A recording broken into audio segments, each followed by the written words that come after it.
Hello, beautiful souls. Today I want to talk about inner parts, work.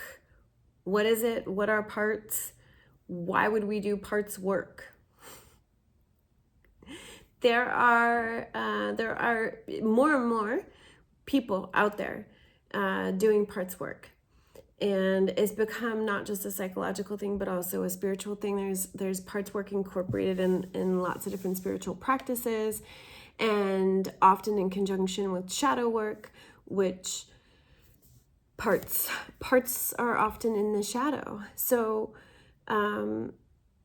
parts of our personality is what we're talking about. We're talking about we have one dominant personality that interacts and goes about life in our world. And then we have many other aspects to our personality. And these show up in our interactions with the world as well. Now, to understand parts, we have to understand the psyche a little bit more. So I'm going to explain it, not necessarily how a psychiatrist or psychologist would, because I am not one. This is from a spiritual, intuitive perspective, and I've been able to see parts in people my whole lives, and I've had a deeper understanding of the human psyche because of my intuitive abilities. And what I can tell you is that every single person has different parts. Now we have something else called multiple personalities, or DID, dissociative identity disorder. This is not the same as having different parts of our personality, although some people would qualify it as the same. What I would say is that there is a lot of space in between. And even in the world of psychology, there's a lot of space in between. You basically have something called DDNOS, dissociative disorder, otherwise non-specified. So super specific. Obviously, you're some sort of dissociated person, but they can't define it or don't define it. And then you have this spectrum until you get to someone who has DID, or dissociative identity disorder, multiple personalities. Okay. What the heck does all of that mean? So when multiple personalities are usually depicted, and some of the most well-known caught on tape or record are always amnesia related personalities. So with the idea, this is part of the definition, or how it's defined, is to be able to fully go into one personality, suddenly become somebody else, and not remember that happened by the time they come to. So let's say I'm Beth and I'm talking to you just how I am, and then something happens, I transition, and suddenly I'm Susie Q, and I do not believe that I have blue eyes and light brown blondish hair. I believe that I have, let's say, brown eyes and straight black hair, and I'm a different age. I live in a different area. I may have totally different food preferences, sexual preferences, stories or beliefs, and I may or may not be aware of Beth. Sometimes the personalities are aware of each other and sometimes they're not. And then I switch back, and now I'm Beth again, and I don't remember being Susie Q. I hope that makes sense to everybody, right? In my experience, it's not that black and white. It can be, but it's not usually. Now, this other non-identified, otherwise identified dissociative disorder is going on all the time. And we live in a society that is designed to make people dissociate. So even if you didn't have something specifically traumatic in your childhood, it's designed to make you dissociate. Every time you're watching a TV show, you're dissociating. Every time you're playing a video game, you're dissociating. Most people dissociate when they're driving a car or doing some type of repetitive movement, right? They dissociate, they kind of disconnect. They're not totally present. That's what it means. You're not totally present and you're kind of somewhere else. Daydreaming is a type of dissociation. How many of you daydreamed while you were a kid in class because things were boring, or you weren't enjoying or resonating with them, or you didn't get enough sleep the night before? Okay, so when trauma does happen, it doesn't automatically mean you're going to have multiple personalities and you're going to experience amnesia in between them. It also, when you have multiple personalities, does not necessarily mean you're going to experience amnesia. So you can have parts that form from traumatic situations without it being a full-on other personality. So let's say that I am 5 years old and I grew up in a house where spanking was a form of discipline. And I did something that what I wasn't supposed to do, and I was spanked. This was traumatic for my 5-year-old self. What happens in that moment is that the 5-year-old, because this is going to be unresolved, right?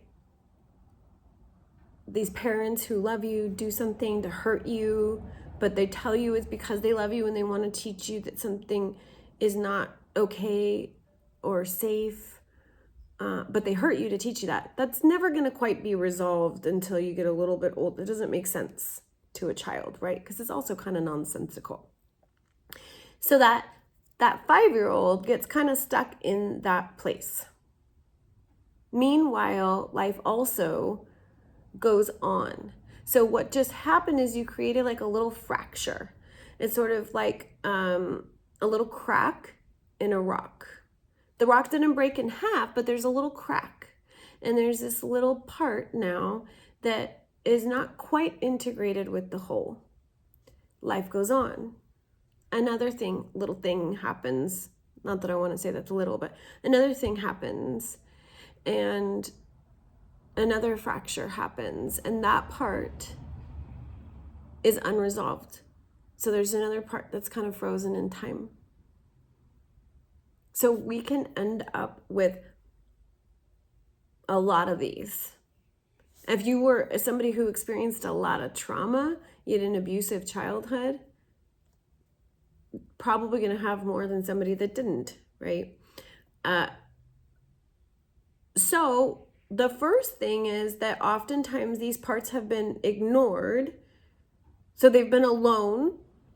They've been isolated from the whole. Sometimes they feel rejected, unimportant, worthless, because they've been rejected by the whole, but also something happened. So let's take the 5-year-old, for instance. A lot of messages got sent to that 5-year-old in that moment in time. They were bad. In order to make you good, we have to harm you. Maybe they were told something while they were being spanked. If you don't want to be hurt anymore, act like a good girl or a good boy. Okay, so being a good girl or a good boy means I don't say a certain thing or I don't do a certain thing. I don't open my mouth. I don't speak my truth. We don't know what happened to get spanked in the first place, right? Some parents may have deemed you talking at an inappropriate time not okay and grounds for spanking, right? So then now the 5-year-old has that message too. And the 5-year-old is not important. Nobody wants to hear what that 5-year-old has to say. So this 5-year-old has been alone, sad, feeling unimportant, unworthy, not good enough. And what happens with these parts is they're not integrated with the whole, but they've kind of poked themselves out here and there. So something happens, my grown-up self is going about life, and something happens that rubs up against the little 5-year-old that's not integrated. Something that doesn't feel good, something that reminds them of the spanking, or reminds them of what they did to get the spanking. So now all of a sudden those feelings that are being repressed within the 5-year-old, the unworthiness, the not good enough, the bad, I'm bad, all that stuff now comes to the surface. And my adult self is feeling that, and I'm seeing it show up in my world. I'm seeing it show up in my world because at work, people are treating me different because I'm feeling that way. I'm bringing that vibration now to work. So when I go and I clean up this piece with this little one, this part, right? In this case, an inner child, and I let them know what happened wasn't their fault. There's other ways to teach them these things, and they can release their parents from teaching them what's right and wrong through punishment, through pain. They can forgive them, and they can know how worthy they are, how good they are, how deserved they are to having a good, happy, joyful life. And I can bring them in to the rest of me, so that kind of starts to close up that crack in the rock. And now when I move forward in my life, that place of pain isn't moving forward for me. Can't get triggered in the same way anymore because I've cleaned it up. Now, we can have all kinds of different parts inside of us. Some parts play the more protective role. Some parts play the more, and all parts, by the way, guys, all parts believe that they are doing what is best for me, for you, for the whole, acting in the best interest of, I think, somatic psychology would say, of the organism, right? Acting in the best interest of the central self. So even the inner critic who is always telling us, no, we're not, good enough for something, or we don't deserve something, or we shouldn't go forward with something. It's doing that because it wants to protect us. It's actually doing that. Like, all these parts are doing what they're doing for good reason, good purpose. Because underneath the inner critic is they're creating limitations so that you don't trigger the lack of safety that's felt underneath. So they're telling you these things to keep you from venturing out and being hurt, being rejected, having the pain, whatever happened in the past, repeat itself. That's their intention, right? So this requires some communication, some conversation, kindness, to be able to ascertain why they might think that. What happened that part is under that impression. Now, I know this seems kind of weird, like, okay, I'm going to go talk to a part of myself as if it were another self. So this concept might take a little while to get used to, and that's fine. The inner child and the inner critic, I would say, are two of the most infamous of inner parts. But I don't want to limit that, because I have seen all kinds of parts inside of people, and they don't necessarily even have to have titles and roles. And we have some pretty, famous ways of working with parts. We have internal family systems, for instance, and within that, there's certain distinguished parts, and you have certain ways of working with them. And for the most part, I think people probably do pretty well. I also think that people would do well to find what works best for them, because there's a lot of different modalities, approaches out there. But I do think no matter what way you choose to do it, getting to know other parts of yourself is invaluable, because there are other parts of yourself that are responding to things all the time. When we talk about unconscious beliefs, we talk about changing beliefs. You go work with a hypnotist, you go work with some type of healer, even coaches these days, everybody's working with beliefs, right? Different parts of you are holding those beliefs. My 5-year-old has the belief that I'm unworthy, undeserving, not good enough, a bad girl, because of her experience being spanked. My adult self does not necessarily have that belief, but guess what? My 5-year-old's in my unconscious, so it's an unconscious belief. And I'm talking to you consciously right now. Now, do you need to know that it is the 5-year-old that has that belief in order to clear the belief? Maybe. Maybe not. Try it. Work with it. When you keep clearing something and it keeps coming back, that's an indication that you might need to go have a conversation with that 5-year-old, 3-year-old, 10-year-old, whatever. Because something is not working for them. And I'll tell you guys, the reason we hold on to these, what we would consider limiting beliefs, is because the part of us holding on to them does not believe they are limiting.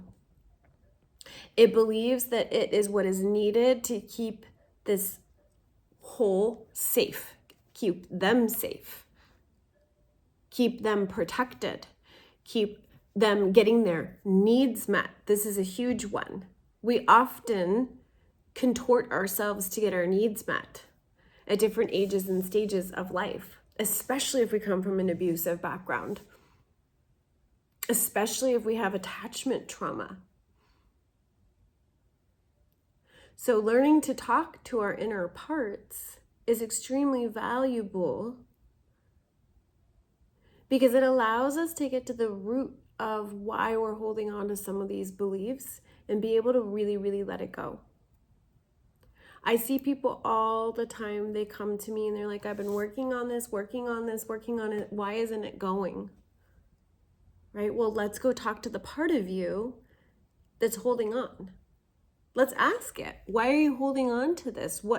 How did this get created? What's it doing for you? Are you ready to let it go? That's another thing. Just because some part of us decides we're ready to let something go doesn't mean another part of us thinks that. So this is another reason why we have to build a relationship and get to know our other parts. Sorry, guys. It's also that if you want to really, you're really dedicated to your awakening process and expanding consciousness, then it starts with getting to know yourself, expanding the consciousness within you. And within that 90% that is unconscious are these parts.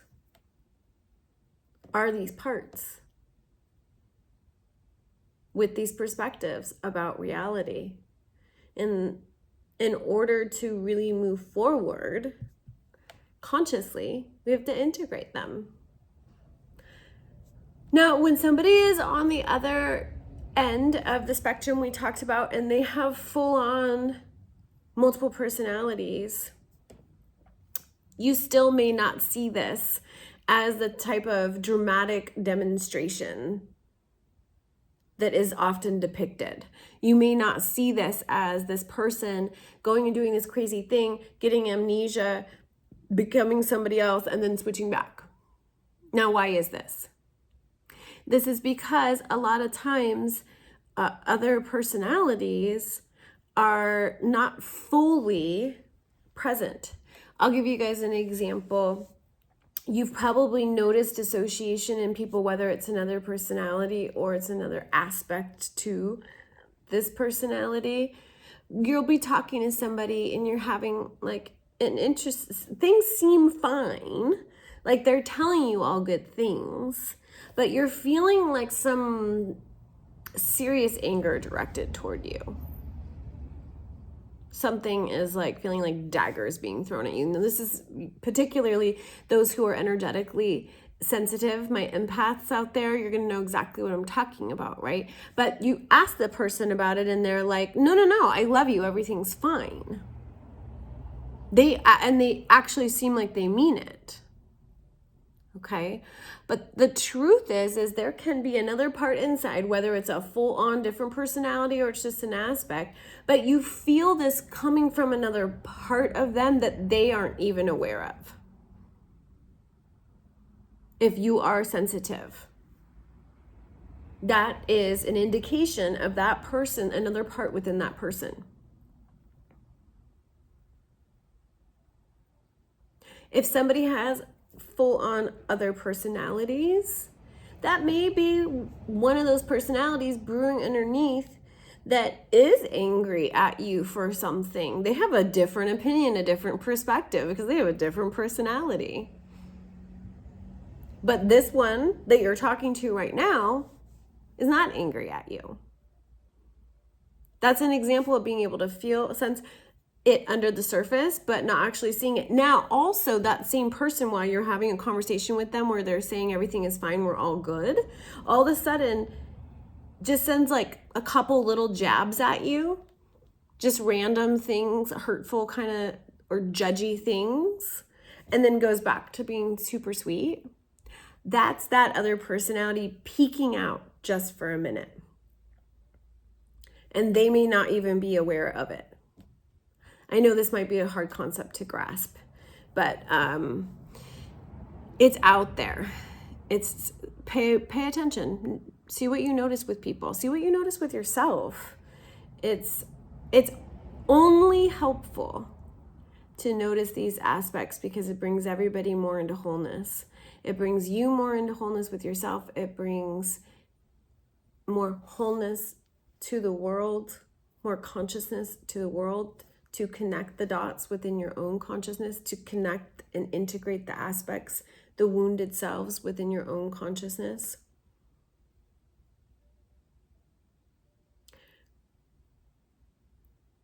This type of integration, again, is invaluable as we are navigating consciousness and awakening.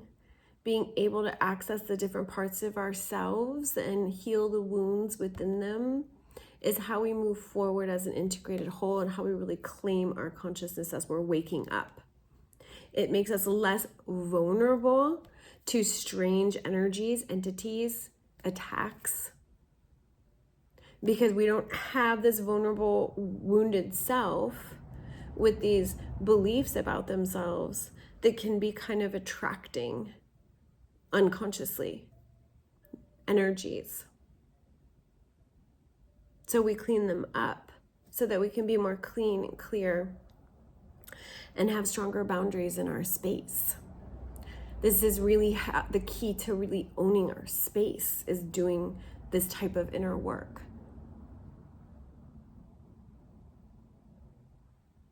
We'll continue to talk about this more as we go along, but this is a good introduction, I think, to parts. And if you have questions, you can always message me about them. And remember to get to know your own parts and start easy and gentle and build trust and connection with them so that you can be more whole, more integrated, more kind to yourself, more loving to yourself, and therefore more loving and kind to the world. All right, lots of love and blessings to everyone.